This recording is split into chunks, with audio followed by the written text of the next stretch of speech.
Well, good afternoon. We got a pretty good evening crowd here. So it's interesting. We started doing these. I started doing speakers bureaus, I think, in 2004. And at the time I went to do them, I was told by any and everybody in the business not to do them. It's interesting because what you don't know in this industry is that there really is kind of an emphasis on not educating your clientele. You don't want to educate them, and I just had to issue that because I thought, man, if you don't know what we're doing, it'll be a whole lot harder to do it, a whole lot harder to be effective with it. You know, a lot of people, a lot of you that are clients for years, don't really completely understand what we do. We do two functions here. We do the investment management and the advisory work. And you'll really find it's very clear if you come and sit behind my desk when new prospects come to see me. You know, almost everybody's invested the same way, and nobody knows anything. I had a guy in this week, I'm looking at his portfolio. He had 3 allocations in micro stocks, small stocks. That's a very risky proposition. He had several small cap stocks. He was invested in Russia, Brazil, India, and China. That's a pretty risky proposition. So tonight, this is going to be a very granular presentation. So we've been going through all year and a half, kind of getting you up to speed on our persistent value strategy. And tonight, you're going to get a lot of real detailed information. And so what I need you to do for me is this. You've got a tablet there and a pen. Share with me what you take from the information. Was it beneficial? What'd you like? What do you want more of? What do you want less of? Because although it's not that big a deal to set these things up, it's actually a pretty big chore to make these speakers bureaus on a monthly basis. And if I don't provide your needs, we need to make that work right. So very, very important to get that. And when you finish up, you can give it to me or Alex or any of my staff, and we will read those and discuss those tomorrow. Something else to be very, very, very well aware of. This is a dangerous time to invest. Very dangerous. Why is that? The reason is the market's steadily going up and people are real confident. So like the guy that came in earlier this week, he's confident, plenty confident. He's going up. I sat down and I showed him and said, listen, your portfolio over the last 5 years is up this much. The market's up this much. And the benchmark's up this much. You didn't make near as much as the market, but he's happy because he made money. I said when the market went down, you went down as bad as the market, but you didn't recover as much as it recovered. So it's irresponsible for him and for me not to be aware of that right now because he could really be hurt by that. A lot of people could be hurt by that. And it's also, as our clients, I want you to be well aware of that. We have defense in place. I think Chris will tell you from our conversations today, it's really important to me. I ran track, I played football, the best football team I was ever on. We won because of defense. But in the investment world, defense is not played. It's just remarkably unplayed. So we have a strategy to avoid risk, but I want you to know something. You're going to come in some quarter and you will be down worse than the market. We're not going to win every quarter. Let me give you an example why that's so. We look at the market every Monday by our reports we get from Chris Kaufman. And let's say we look at the report and we say, Chris, it is time for us to exit the market. The market's currently going up, but all the fundamental analysis is telling us to get out. So we get out January 1. The market's still going up, right? You come in April, the market's going up 4%, and you've been in cash. If that's all you know, you say, gee, John, the market made 4, I made nothing. That's bad, right? We'll go back to 08. When I learned how to do this was 08 on defense. I can remember 08. It went down, 08 went down 57%. And we didn't have a good offense back then, but I had the defense. And we went down a little more than 5% during that year. So it's not always going to be a win, but remember, for each one of you, we have a spending plan. That helps us bridge these bad times. When we have a time when the market's down, we're not going to be taking money out of your stocks and putting that cash in your pocket. We're going to be taking cash and put it into your pocket, leaving the stocks to work for you long term. So I think it's a real big point to understand before I bring Chris in to give you a very detailed explanation of our persistent value strategy, how and what it's doing. And be mindful of this. When I had Chris design this strategy for me 2 or 3 years ago, I was very clear, and you'll reiterate, how important security was to me. So we weren't looking for something to take the cover off the ball. Because see, I meet with each one of you every 3 months. I don't want to have bad meetings. And so what we wanted to do was make more money by being more efficient. And we'll share with you more about it as we go forward. So without any further wait, I'm going to introduce our resident scientist, Chris Kaufman. Thanks, John. Thank you, buddy. All right. Oh, thanks all for coming. I don't know how many of you were here last year for the talk. Oh, good. All right, good to have you back. So I've added a few more slides, so it's a little different this year. So let's give you a little overview of what John and I have done together and what I'm all about. Started out in geophysics. Company was bought by Halliburton in '93, and I decided to go into financial science a number of years ago. And so what I'm bringing to the table is a scientist's view of financial markets. And at first, I was like many of you probably thought there's not much you can do to predict the markets or to, find a better portfolio. A lot of people don't succeed when they try it. So I tried it for a year or so. It was sort of on a bet from my brother, who's a stockbroker. And lo and behold, I found some things that worked, and it got my interest. And as a scientist, when you find something, you sort of dig in and try to find why it worked. And I kept on going and eventually made that transition to financial science. So I guess you'd call me a quant. But what I do is to stand back and, with a physics degree instead of a finance degree, look at at how we value stocks and how we create portfolios and how we manage money from a scientist's point of view. So what I want to talk about tonight, you guys have heard a lot about artificial intelligence. There have been some dire predictions about how, all our jobs are going to be taken by AI. I want to be the first one to say that isn't going to happen, because AI really isn't that bright.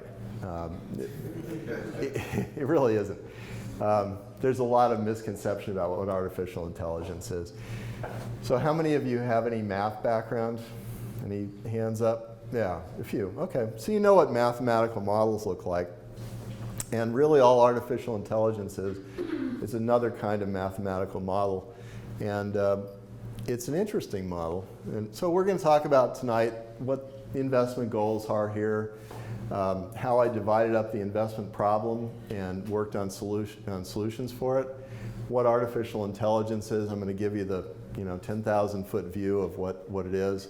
We're going to talk about how you value stocks and how much of a difference the crowd makes to valuing your stock, and then what we did here at JCN and how your money's being managed. We'll talk about that a little bit. So, what we're trying to do is get a measure for what a stock's really worth. And let's say this blue line, light blue line is the value of intrinsic value of your portfolio or a particular stock. And we're trying to buy at a discount, and where there's a minimal amount of crowd effect. And so it's a fairly simple investment goal. We're buying at a discount. You go into a store, you want to go to the sale rack. My wife likes to shop where it's 50% off. She likes to get a real deal. I've got managers like that who want to, they want to buy a stock that's half price. I think one of them's sitting over there. So that's what we're trying to do. We're trying to figure out what the value is, buy stuff that's undervalued when the valuation is trending upwards. So we have to measure what the valuation is. Well, there's lots of ways to model value, and we're going to talk about just one way to do it. It's a little bit different than what most Wall Street does it. but it produces really good results. So artificial intelligence. I'm going to put this, let me put this all the way up. You don't have to read it, because I'm going to tell you what artificial intelligence is. Okay. So let's say, how many of you have actually used a device where you write your name or you write something on a pad and it interprets the letter and it makes it, you write an A and it says, oh, that's an A. It recognizes it, character recognition. Okay. And so that's artificial intelligence. So somebody trained a mathematical model by example to recognize each character. Okay. So the way you do that is you create a whole list of the letter A written out, you know, each example, and the letter B, and you tell the modeling tool that that's an A, and you tell it it's a B, and you let it train. We call it training, and then it learns to recognize characters. And then you present it new characters, you know, you present it some script and it interprets it. So that sounds pretty great. But the analogy I used earlier was, what if you train a model to recognize a tree, but you leave out a palm tree or a Joshua tree, and you know, you train it on maple trees and oak trees and pine trees, but you never show it a palm tree. It may look at it and go, I don't know what that is. And that's the problem with artificial intelligence. It doesn't know everything. It can't necessarily gather information like we do. So, you know, when it comes to being afraid of you know, artificial intelligence models or robots or whatever, just don't go there. It's not scary. It's not an issue. I don't think I would ever drive in a self-driving car. I wouldn't recommend it either. However, they're very convenient tools to use to build models that depend on a lot of factors. So here's what I did when I first started this problem of figuring out markets. I do what most scientists do. We break it into pieces and analyze the hell out of the pieces and then try to put it back together again. So I got the book that's the Bible of security analysts is this Graham and Dodd book. And if any of you are interested in security analysis, this is the book to get. So it's Graham and Dodd. It's what Warren Buffett used. He studied under it was Graham or Dodd or both. Graham. Yeah. And so I read this section. This was a quote from the book. It talked about intrinsic value. Intrinsic value is the investment concept on which our views of security analysis are founded, ... So I realized, okay, there is a value to a stock, and it's based on what that company actually makes, you know, what they earn, what their sales are, what their cash flow is. I mean, companies really do have some intrinsic value based on their business. But then I read a little further where Graham and Dodd are talking about, you know, the analyst being a potential victim of the tides of pessimism and euphoria, which sweep through security markets. Well, let's see, in terms of euphoria and pessimism, let's see if we can think of some examples. Anybody got any examples of euphoria or pessimism that you've experienced? All right, I'll tell you a couple. In the 1600s, which we haven't experienced, but there was a tulip mania in Netherlands, and at the height of that euphoria, people were buying and selling tulip bulbs, you know, the kind you plant and grows a little flower, for the entire month's pay, which was crazy, right? But that's the crowd. And why did that happen? Because the price kept going up. So if you could buy something, the price goes up, and you sell it the next week, and you're making money on it, people tend to do more of that, and they get into a state of euphoria. Keeps going until finally something happens, some event. In this case, somebody took a bite out of a tulip bulb, and it scared everybody into selling, and I guess they all got the message that now tulip bulbs were being sold, or they weren't worth as much, so everybody started to sell at once, and the market collapsed. So you had a crash. My kids, I taught them about Bubbles and Busts and Euphoria and Pessimism by the Beanie Baby craze. Anybody have kids at that age? Okay, so Beanie Babies cost, I think they were 25 cents to make. And at one point, Humphrey the Camel was going for $1,900. This is funny. Oliver, my son Oliver, who's now 27, he was a little kid, and he had a seal that was worth $200. and my wife was chasing him around because he was threatening to pull the tag off, which would render it, worthless. And I just remember that moment because, it was the end of the bubble. It was all over. The kid saying, I want to play with this toy. No, it's worth too much. We got it. Anyway, it's crazy. So the point I'm trying to make here is that, and I make this to all managers, is that you can't just look at value. You have to also consider the effect of the crowd. The crowd can bid stocks way over their value and way under their value. And fear is very potent. When the bottom fell out in 08, 09, I knew people that said they would never buy a stock again. They had lost so much money, they would never go into the markets again at the bottom. And at tops, people think there will never be another bad day. So with that, let's go a little further forward. So I split the problem into two pieces. And this is standard in the industry. We call it fundamental and technical.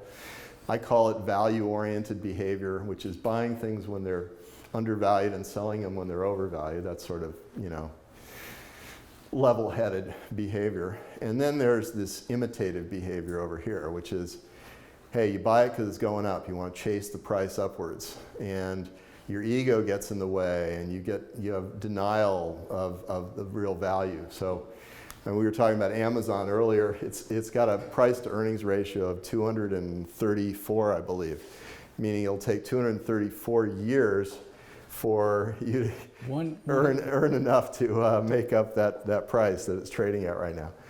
And yet there are people that will come and explain why it needs to be that price. So this is the kind of thing that sometimes happens. So this is the human side of the equation.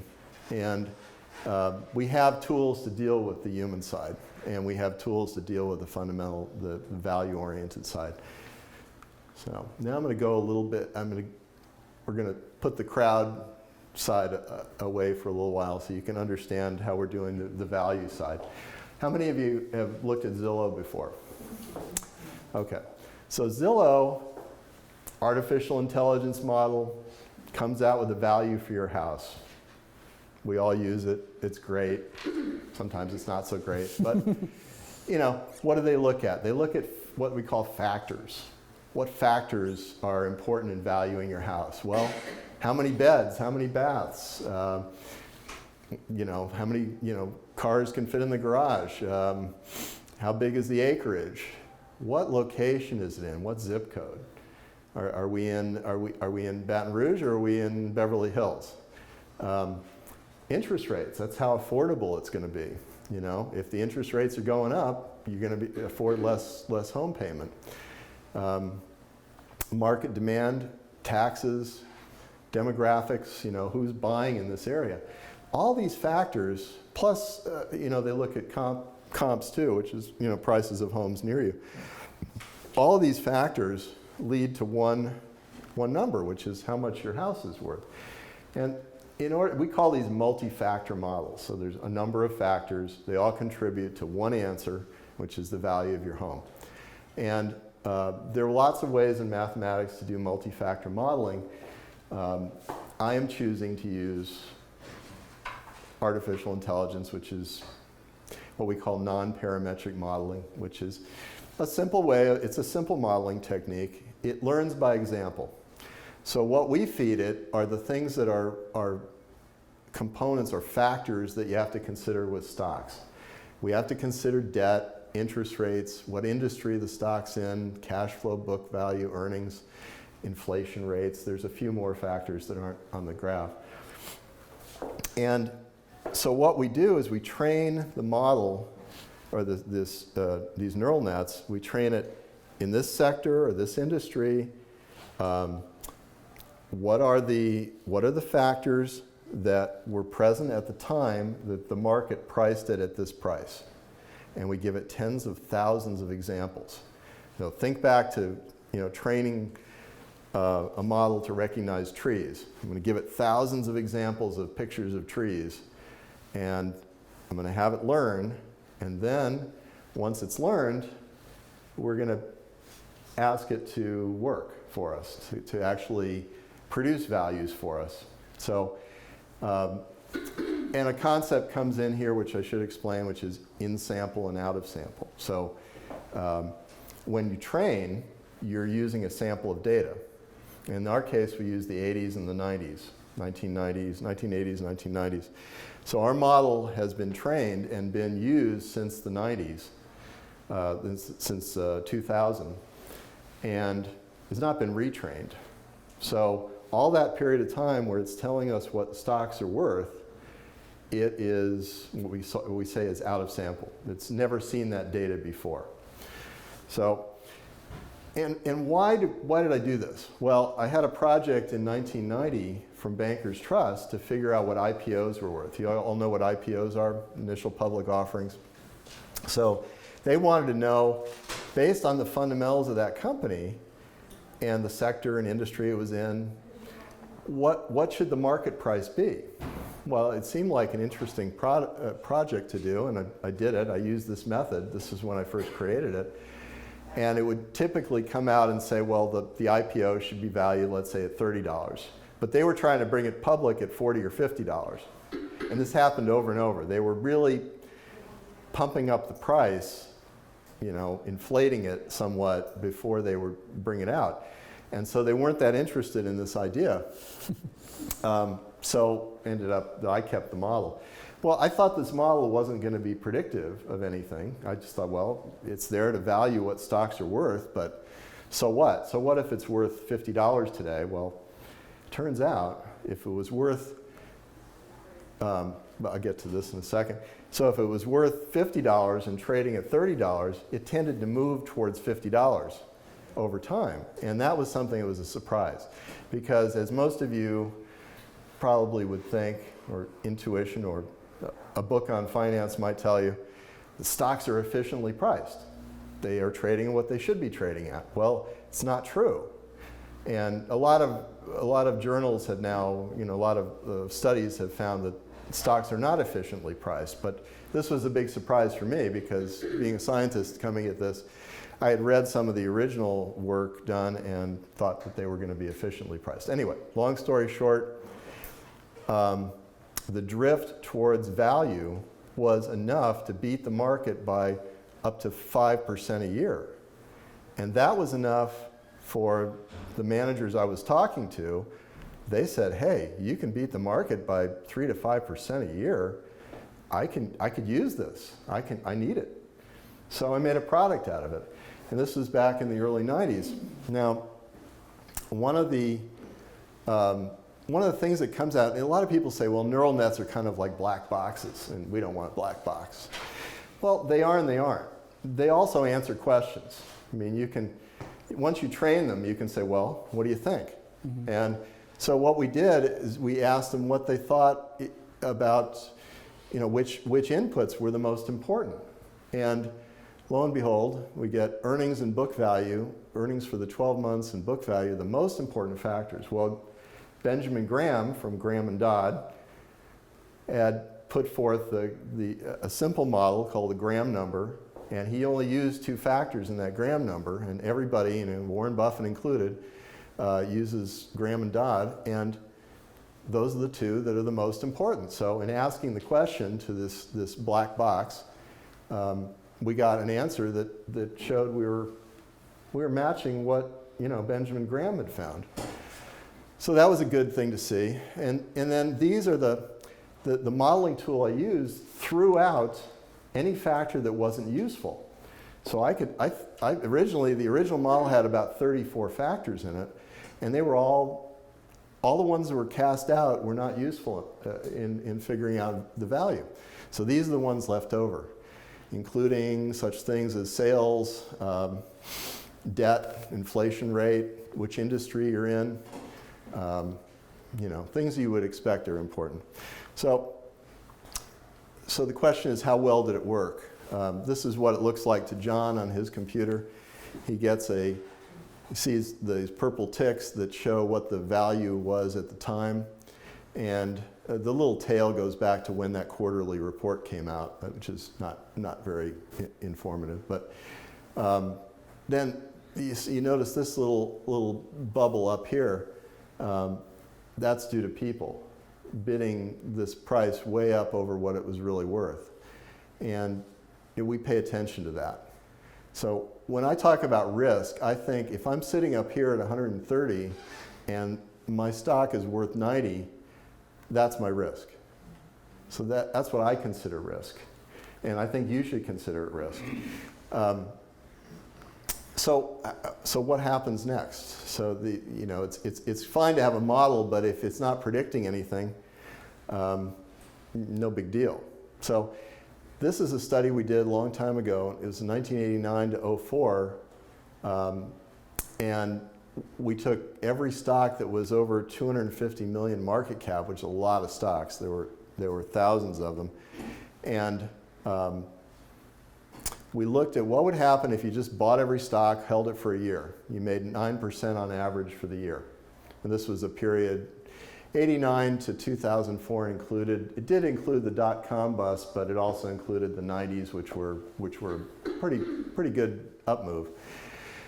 So if you held every stock for a year, you made 9%. And then I said, well, what if we just held stocks that were undervalued by any amount at the time of purchase?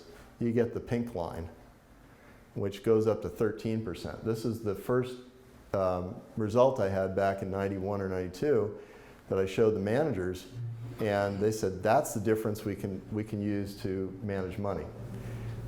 If we know that we can pick stocks that will do better than the index by that much, we can do well with it. And as you get more and more undervalued, you get a bigger and bigger extra return. So that was one of the reasons for bringing that on. I'm going to skip over this one. This is a risk-reward picture, which is interesting, but for the sake of time. So, well, how does this compare with what everybody else is doing on Wall Street? You know, there's lots of bright people on Wall Street doing lots of cool things. I've got a very small consulting firm.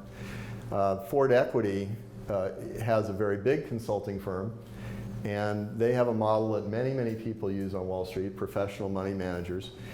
And so their average annual returns are in blue, and our model is in green. And the scale on the bottom is going from overvalued to undervalued. As you go to more and more undervalued, both models go up in average annual return. This is average annual return. You know, and wouldn't we like to be up here? So the point of this is to show not only are we comparable to industry standard model that's out on the street. This uses what's called dividend discount methodology. But we actually beat them. And that's a nice statement, that using artificial intelligence to model the stock value was a good choice. And it's been very consistently beating the market over the years. So, and just another look at it, if you were just sorting by valuation and picking portfolios and rolling them every month and holding them for a year, you also beat the market. The market being in blue down there, and the rolling value portfolios being in green. So this was a good tool. So what do we do for John? We actually, and I'm going to come back to that picture in a minute. I want to talk about that. So what we did for John, I'll just leave it on there for a second. We said, let's do something a little better. We'll find stocks that are undervalued, but then we'll also ask that they be going up in valuation very consistently. So when we look at those valuations, those little purple ticks, we want them to be moving up over a 3-year period in a nice, steady fashion. And we want the stock to be undervalued. We wanted everything. We want to buy it at a discount, and we want the value to be going up. And that's what we call persistent value. So what you're getting when we find stocks that are fitting that description, we kick them out, and we also have the constraint that they also have, the price has to actually start to rise too. We don't want to be the first one at the party. So we want the stock price to be going up, but the valuation has got to be going up, and it's got to be undervalued by at least 30%. So not 50%, but you know, it's harder to find 50% undervalued. You know. So one of the other things we can do with this, which is kind of fun, is we can say, hey, well, if we get the stock valuation for all the stocks in the U.S., how undervalued or overvalued is the U.S. at any given point? So what we've done in this slide is we've taken and measured the valuation of the top 1,000 stocks in the U.S., which is a lot of them. A lot of the value of the that's 99% of the 99% of the stock market. Excuse me. So and we've got it back to 1987. So the red line down here, the low numbers are overvalued. I'm sorry, and the upper numbers are undervalued. And so we've had some periods where we've been very overvalued, about 30% overvalued or 35, I can't quite tell what that number is, just before the crash in '87. We were overvalued in the dot-com top. We were about 28% overvalued up in here before the correction. But you can sort of see how the market corrects. It corrects back up, and the valuations are up in here. We really don't have much of an issue. It's only when we get really overvalued. And the financial market bust back in '07, '09, basically people sold off stocks way more than they should have. We got to a point where 57%, I mean, the valuations were 57% discount over a top 1,000 stocks. The median valuation was undervalued by 57%, meaning half the stocks were more undervalued than that. So you could basically buy anything. And this is where we get into an issue, because when it's so easy to buy stocks and make money, then you don't need us, right? You don't need help. Well, over the last few years, you see how this has gone. It went from being very, very undervalued to being, modestly undervalued. So we're up in here, still undervalued, and getting a little overvalued, and we're still climbing. Life is good. It's all fine. Now we sort of crossed the red line back in June, and now we're like 20%. I think last told we're 21% overvalued. So now you need us. Okay, because our buy lists are small. There's still some great things to buy out there. There's always stuff to buy. But money managers are needed here and here and here a lot. You really need to have a money manager. Even if you don't use John, which I recommend you do, you need a money manager that recognizes the environment you're in and acts accordingly. So we're moving to a little bit more defensive posture. We're having a harder time finding stocks to buy. And but this is a broad overview, and it's very helpful to have this picture because, people ask, well, it's easy to buy stocks, so you can just about buy anything, and they've been going up for years, so what's the big deal? And this is why. So I wanted to show you that. I should stop on this picture because I got asked last time to stop on it. A lot of people buy ETFs, and we're able to also value ETFs. And these are the so-called SPDR ETFs, the S&P depository receipts. And the green means you're undervalued, and the red means you're overvalued. So the ETF is underneath, and the little splotches are the valuation markers. I didn't make them in purple, I colored them. So a lot of them are overvalued. There's a few undervalued. This one, well, it's about at value. I mean, some of these have improved slightly since the slide was made, but you get the idea. There's not a lot of ETFs to buy either. It's a little tough. So I'm going to stop there for a second and ask if there are any questions about valuing stocks, because a lot of different companies do it. They do it differently. You saw the one example I had of Ford Equity, which a lot of it's got a mind of its own. Chris, I'd like to point out Yeah, go ahead. that most money managers don't value the stock. Stocks are bought based on their price. So one of the really key things we get from Parallax is the technology to be able to get what that price is, know what the real value is. Yeah. That would be, we'd be so in the dark if we had to go by the seat of our pants or use something as common as the PE ratio, which is not reliable, although it's used as a rule. So one of the huge benefits we get with Parallax is ability to appraise any stock in the universe. So wouldn't want to not emphasize how big a deal that is.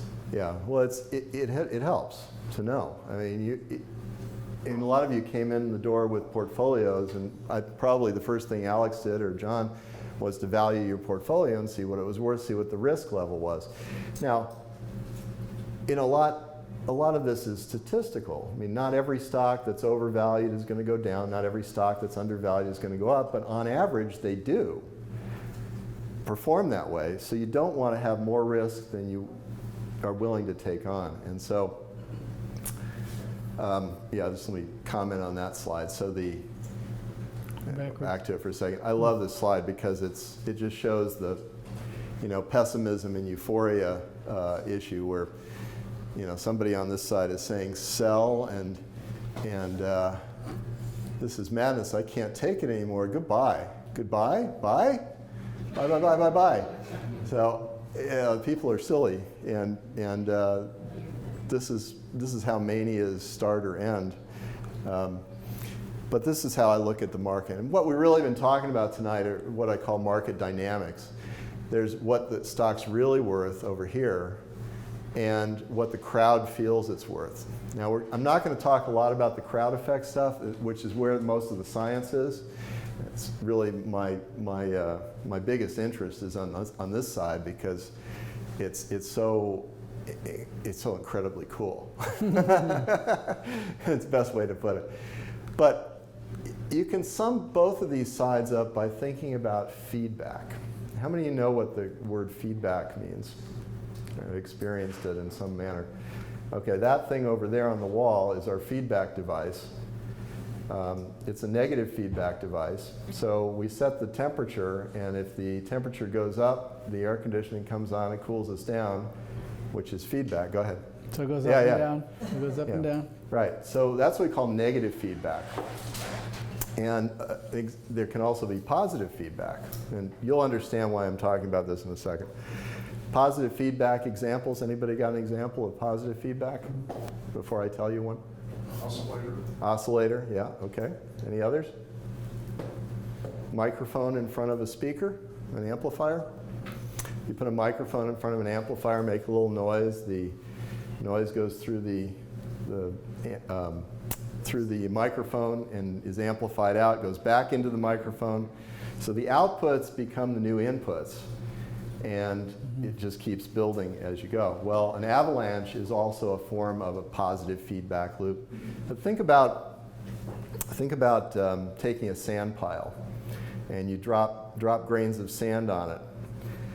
And what you're doing is you're adding stress to those other pieces of sand in the pile. And at some point, you're going to add one too many grains of sand, and you're going to get an avalanche. How does that work?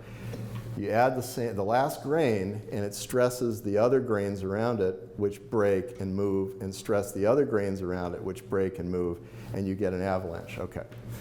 Everybody get that? So over here, you're all parts of a large feedback loop. You think of every investor as a grain of sand in this large feedback loop. Price goes up. It attracts your attention.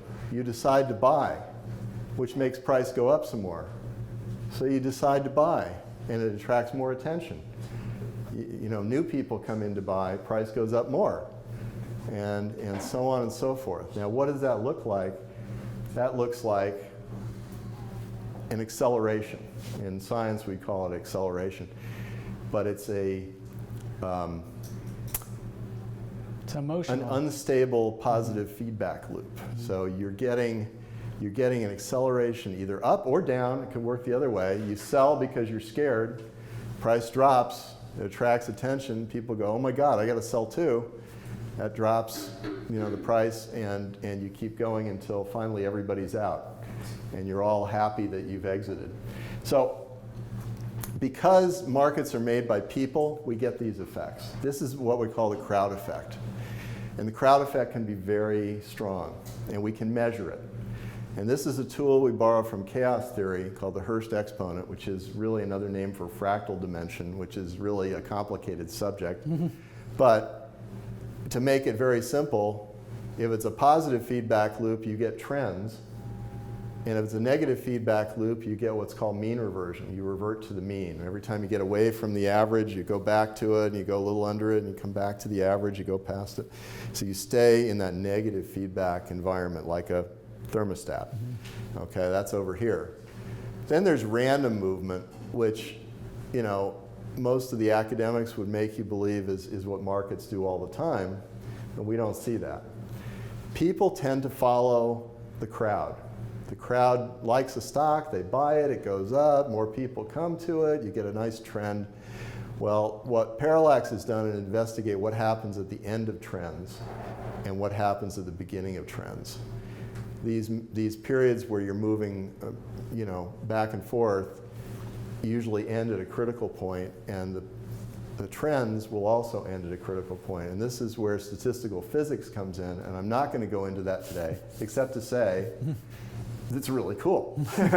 Because what we can find are the points where the crowd has driven the market too far. And we can find the points where the market is just about to start moving. Now, you might want to call this timing, but it really isn't. It's understanding where the crowd is at any given moment. So what you want to buy undervalued stocks where the valuations are going up and the crowd is not working against you. So you don't want trend persistent down moves. You want the trend to be either not persistent or mean reverting. You want to be down in here. You don't want a persistent downtrend that you're buying into. So we want to understand what you don't want to go against the crowd. So that's really it. So what do we do at JCN? Our universe is the top 1,000 stocks. We're scanning them every week. We have 20 positions and 20% of the sector. And Alex could tell you all this stuff. We're looking for low volatility, liquid stocks, prices greater than $10 a share.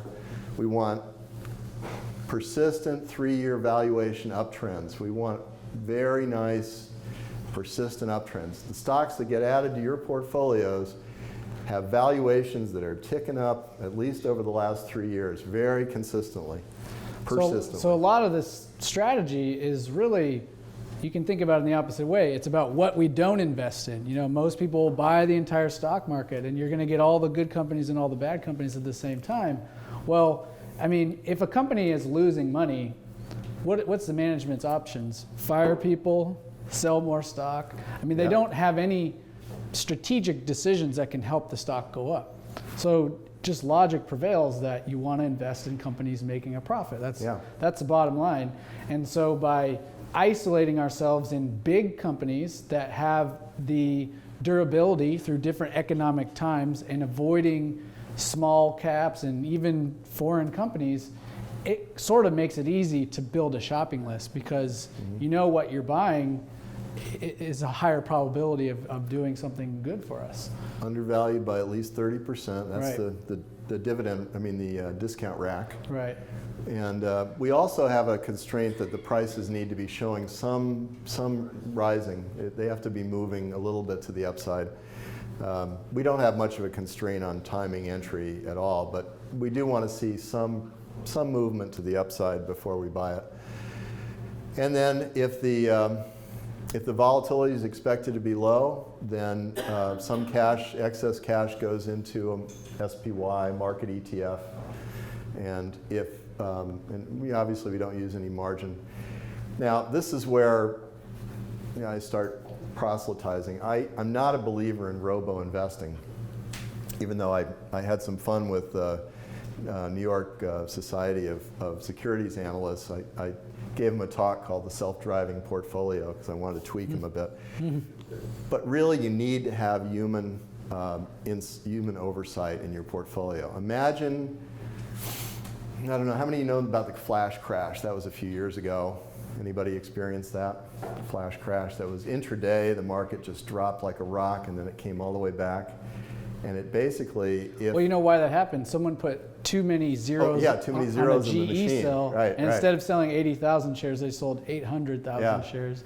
So, and the computer doesn't feel pain. There was nobody there to feel any of that emotion. Right. So that was a big, you know. Now imagine you had a portfolio and there were sell orders entered in your portfolio to get you out of a position if it went against you. You got cleaned out that day. If you left it to an automated process, the market dropped suddenly, you would have gotten taken out of all your positions, and then it went back up. Right? Yeah, that's what happened.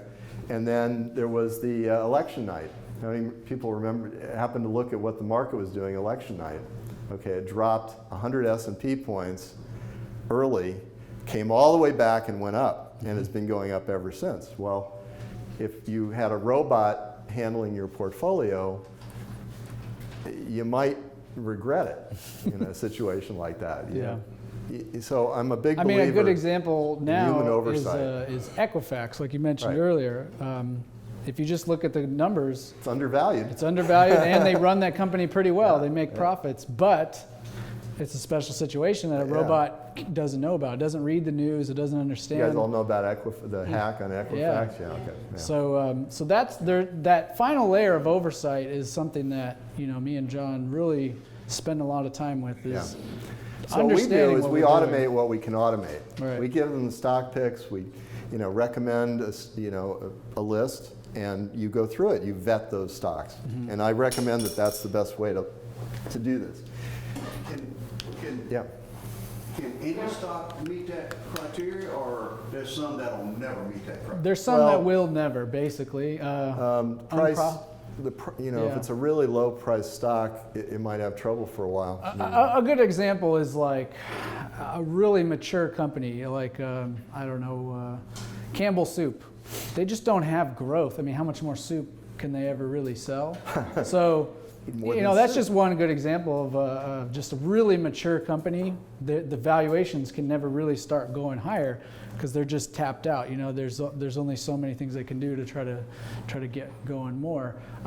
Additionally, well, we don't specify how much the uptrend has to be in the Right. valuation. It's just that it's persistently moving up in valuation, and you're undervalued right now. Any stock really can be undervalued or overvalued. It just depends on. I mean, in that .com bubble, almost everything was undervalued. Even, Campbell Soup probably was undervalued. I don't know, but. You can be moving up persistently in value. That's what we're looking for, and be, moving up at a 2% a year rate if you want. But what we're looking for is that being a surrogate for how well the company's managing its growth or its business. But Mike, what we don't do, we don't put ourselves in a position where we're going to prognosticate on what the stock can do, what it might do, what it should do. If Campbell Soup, if they came out with their business started growing, I wouldn't care why it was growing. If it was consistently growing, undervalued, it would fall on our screen. So we're not looking through we're not looking to the future. We're not, if I sit in front of a bear long enough and tell myself I'm a pretty guy, eventually my spell I think that changed a whole lot. So I think a lot of people make that mistake in love with a stock or an idea or a notion or all that. I don't run down that track. It's all with the math. Yeah. So we're not going to be concerned with that. Now, we're not going to buy, the Chinese stock. No, that's not going to be in our portfolio. Well, it might if you're investing in China and you happen to find a good stock to buy. Yeah, I'd be hard pressed myself. We're going to look at what the math tells us. So we don't have a model that we're going to go try to fulfill. If Campbell Soup has great profits on the bank, it is on our board, we would buy it. By the way, since we talked about valuing countries this way, we've done that. Right now, Japan is about 22% undervalued, the median valuation. And Europe, we value the stock 600, which is most of Europe. They are at fair value right now, which is good because it means half the stocks are undervalued. The Chinese stock market, however, is 41% overvalued, the median valuation. So you have to be very careful in China. The rest of Asia is pretty good. I don't remember offhand Hong Kong or Singapore, but Chinese stocks are still very overvalued. And so I caution anybody that's invested in China to be very careful. Emerging markets nowadays is essentially China. Yeah. So. There are stocks you can buy in China. Yeah. We can build portfolios in China, but be very careful. It's very, very difficult. And in fact, I should probably say this, that there's always something to buy. Just because the valuation of the market is a little over, a little under, that means there's still stocks to buy. It just becomes more difficult as a manager to find them, or it becomes easier. So, you know, it just comes with the job. Well, Yeah, go ahead. but what about the stocks, and I'm saying, I'm saying it right, y'all buying for dividend, or do y'all do that? Yeah, so the what he mentions kind of here is, say we go and we have a shopping list and there's nothing to buy. Well, we don't want to just sit in cash and do nothing. So if we have nothing to buy, it's not necessarily a bad thing. I mean, it just means our criteria hasn't been met. So then our default is to go try to get some dividends and just Yeah, get and we'll paid. get into the risk management. 'Cause the risk management component of this, and there is significant risk management. What we do is we look at what are called volatility futures. If the volatility futures out a month or two are higher than they are now, it means the public at large, or the investor class, has decided that the volatility is about to go up, which means there's problems. When we have that signal, which is called a contango, we restrict investment. So we are not allowed to buy a stock in that period. And in fact, instead of putting the cash to work in the S&P or some other index, a dividend index or whatever, it goes to cash, right? Yeah, okay.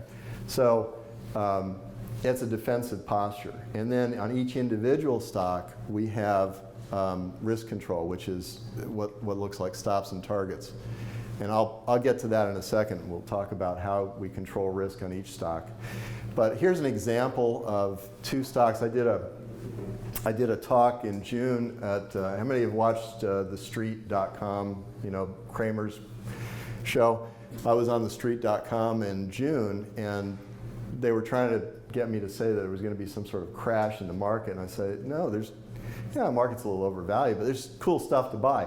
So I pulled up Oracle and Disney, and we didn't talk about these signals. These are the crowd effect signals I was talking about, where these blue marks indicate that a trend is about to start, and the purple marks are the valuations. So we don't know that the trend's necessarily going to be up, but what I said to them, this is the show this is the slide I used for the show. I said, this point in time, we got a new trend that's supposed to be starting, and the stock's worth $60 and it's trading in the 40s. So I think it's a buy. And it went up like 20% in a week. Not because of me, it was just happened. I don't think Disney went up 20% in a week. But anyway, this is the kind of stuff we're looking for. Undervalued, the crowd effect is right, we're getting ready for a new trend, or we've got a trend that's coming on. And these were a couple examples. In terms of risk management at JCN, here's an example of a stock. There's the stock price here. The valuations are up here at what we valued that stock at the time, where we decided to buy it. Remember, I said it's got to be going up a little bit first. So we measured that it was going up a bit. It's undervalued. The valuations are moving up nicely. So we bought it, and then we have stops that we track underneath it and target prices that are above it. And that's how we manage your portfolios. So if the market decides to tank and we don't have any advance warning with the volatility index, it's going to go down and just get taken out. And if we can't get back in, well, you're in cash for a while. But better safe than sorry. So, you know, that's really about the best we can do for you. And occasionally valuations are going up nicely. We buy the stock and valuation dropped. Well, you know, the stops tighten up. We maybe get out of the trade. So it's or out of the position. But you know, that's how it's managed, and it does pretty well. You know, here's the S&P 500. This is your net performance year to date to October 31st. The S&P 500 had a great year so far, and you've had a better year. So, or if you're in at JCN. So, and what the model, when we built this model, we back tested it, and of course, and it was producing, you know, nice excess returns to the market. And you know, John told me that he doesn't want to ever lose money, and which I commend him for. Yeah, actually, a lot of managers feel that they've done well if their accounts go down less than the market. But they could still. I had one manager lost 25% in a year, but the market was down 30, and so he felt like a winner. He was, yeah. And my comment was, but you went down 25%. So and everybody lost 25% though. Oh yeah, no, but we did way better than the market. Okay, so. You know, it's a constant battle with money management is what's good and what isn't. Well, more is better, I think. Mm-hmm. Anyway, so we've done well this year, and you know, that's the story. We expected to do better than average. We're doing better than average, and I hope all of you are benefiting from it. So, or I hope you will benefit from it. Come join us here. Really, what will benefit the most, I say this all the time, if we had a 35% correction between now and June, we would all have fatter wallets because of that. Because the same systems we use to get out, the same strategies, we use to get back in. So the market goes down 35%, and we go down 10%, but it recovers, it goes up 10% and get the rest of it, we're much further ahead. So the reason we're doing these workshops like this every month is so when you leave here, you go home knowing something you didn't know before you came here. How many learned something tonight? How many would say knowing more about how this works gives you more confidence? So that's really the key, isn't it? That's really the key. There's no magic to it, and I think we'll again. I'm not worried about the upside. I'm not worried about the downside, but I'm concerned about it. And we have that properly covered. But I've been saying this for a good year. This market will last forever, and that is our opportunity. Yep. That's our opportunity. So I want you to see it that way. Because most people can be purely reactive to what they do. And we have another good presentation in January. We're currently looking at some other models we're looking to build that aren't going to be for most of our clients. One right now that I think is probably appropriate to think about doing. By the way, I invest a lot of money in this guy to help me with this. But we have a strategy we're looking to come out with for maybe people that are very, very conservative, a hedge strategy that I think you're telling me would essentially eliminate the downside. Yeah, it takes away some of the upside, but you can. It wouldn't be a big earner, it wouldn't be a huge earner, but it's a more conservative strategy. You know, for somebody that's really very nervous on investment money, I have something like that. And we're also looking at something that's going to be considerably riskier as well. So we're going to continue adding things onto a platform from Parallax. One thing I will share with you is, nothing we're doing here is new. The tools we're using, you've had for how long? Well, 1991 we first put them into use. Yeah. So these tools aren't new, it's just how you go about building them. So I would greatly appreciate it if you would fill out your form, let me know what you took away from this, what you like about it, what you'd like more of. If you'd like to visit me, you've got a blue card there, put your name and number on it, hand it with my staff. I'm limited in my time right now. I'm going to be going out of town the day after Thanksgiving for 2 weeks. So I can see a few people between now and then, and maybe a person or two after the middle of December, and that's kind of where my year is going. I have decided, I've been married 34 years, and decided that I want to take 2 anniversary trips a year. So right now, I meet with John, I say, what do you most want to fix, change, or dress? What's important to you? And buddy, my wife's important to me. So That's the right answer. it is. I mean, I do it. So we go in March, but we're going again here, and that's my investment is her. And so I can visit with a couple of people between now and Thanksgiving. I'm a little tight, but I can get you in, and probably a person or two after the 15th. But we've got some bills here that Leanne has brought in from Rouse's. Those are real good.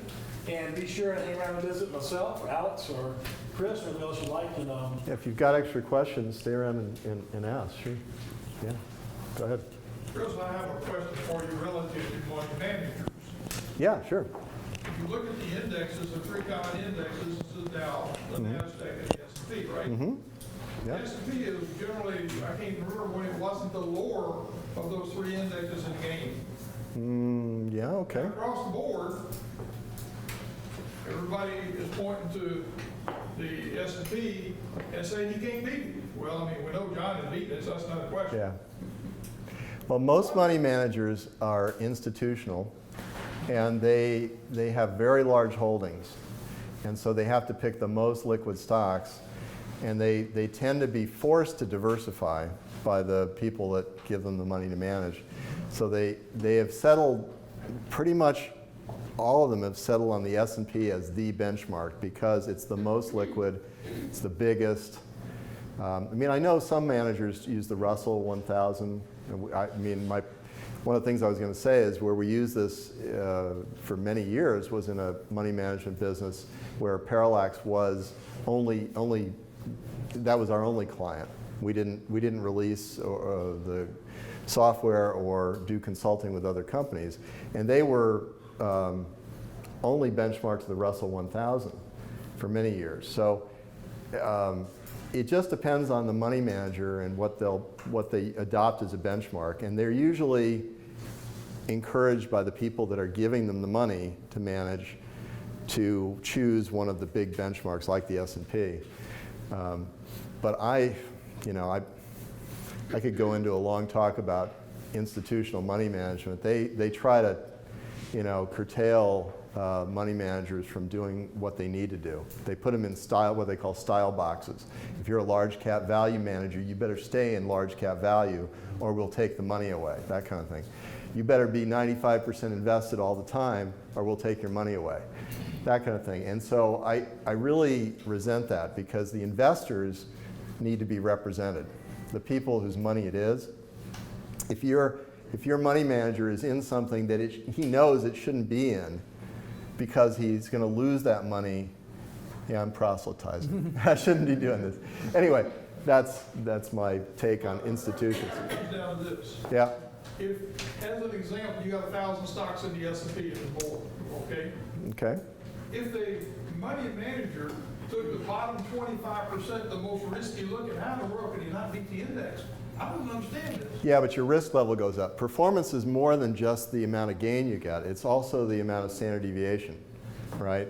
If you have to live through large drawdowns in order to get that extra return, you're not going to be happy. So we always look at risk versus return. And actually, I went over that slide pretty quick, but using our method, we can get more return for the same amount of risk. And that's a big boon. So yeah, you make a good point, but managers will try. The reason a lot of them underperform the markets is they are trying to lower the risk way more than they should because their methodology is not that good. So in attempting to lower the risk, they're lowering their return, and so they don't even match the index. Like 85% of managers don't even make it to the index. So a real core principle I have is I'm wanting to get the most juice out of the lemon. So whatever risk you're taking, I want to get the most. Yeah. Or you go take more risk. A lot of people will focus on the return first. I don't do that. yeah. So Chris is very well aware of this. I'm not looking to increase the risk. I'm looking to increase the return. Yeah. The guy was this past week. I looked at his portfolio. He had 3 different micro stocks. He had some small cap stocks. He had these emerging market stocks, and he made like 8% this year.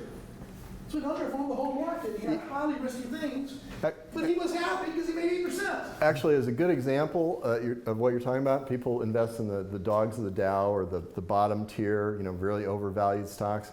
And they do sometimes perform well. But if you look at the risk level, it's really high compared to the undervalued stocks. And so you're not, you see the one number but not the other. And that's a real trap to find yourself in, because standard deviation can be big. The best way to answer your question is, it does look that simple, doesn't it? It's complicated. It looks simple, it's just not. I'm going to end on this slide because this was kind of cool last time, earlier today. This is a valuation of the Dow Jones using the actual components of the Dow Jones as they were when they were. It's represented by the Dow ETF, the DIA, which is the Dow Jones ETF. Look how long we were undervalued, and now where we are, we're about 19% overvalued. So now is the time you need us. Okay, now that's the fundamental side, which we've been talking about all night. The technical side over here, the crowd effect. These little magenta markers on a monthly scale tell you the end of trends. This is the end of a downtrend back in 08, 09, a little early, but the end of the downtrend on a very large scale. And look where we are now. We have another signal that we are about to end the uptrend and go into a sideways market for a while. So this is even more evidence that you need a good manager right now. So whatever you decide to do. Because many of those people that invest there are going to be surprised. Yeah, whatever you decide to do, be aware of this. That now is the time not to be complacent, but to have a very good money manager, and to not walk away from your portfolio, but to keep an eye on it, which is what John does and Alex does. Because your emotions just get so powerful. You don't know, you invest in how you feel, what you think, what your neighbor feels. Yeah. And so I'm not saying I have any worry right now, but I think it's time we're gonna make our pay right now. This is where it matters. We're gonna help you. This is where you need it. This is where you're needed. You made 8% this year, and you felt very comfortable about all these highly risky stocks. And I showed you, look what happened by the time we were corrected with these positions. So it's unfortunate. What do you mean by sideways? Okay, well, we don't know when we get one of these signals. What it signals is the end of the prior trend. Okay, so this is clearly an uptrend. It's saying that this trend is going to end for a period of about 2 years. Now, when a trend ends, the market's becoming unstable. You're going to get an increase in volatility. You're going to get some big down days in here and big up days. And the best case scenario for everybody is that that's wrong, and we just keep going up. Okay. But the edge, being a scientist, I measure what the probability is, and the probability is only about 30% that we're going to keep going up. So the best case scenario, which is like 70% or 69% of the time, we're going to go flat or we're going to pull back a little bit. And the valuation is about 18,000 on the Dow. That's what it's worth now. So we're going to pull back. Maybe if we go back to value a little bit, we might pull back. Maybe.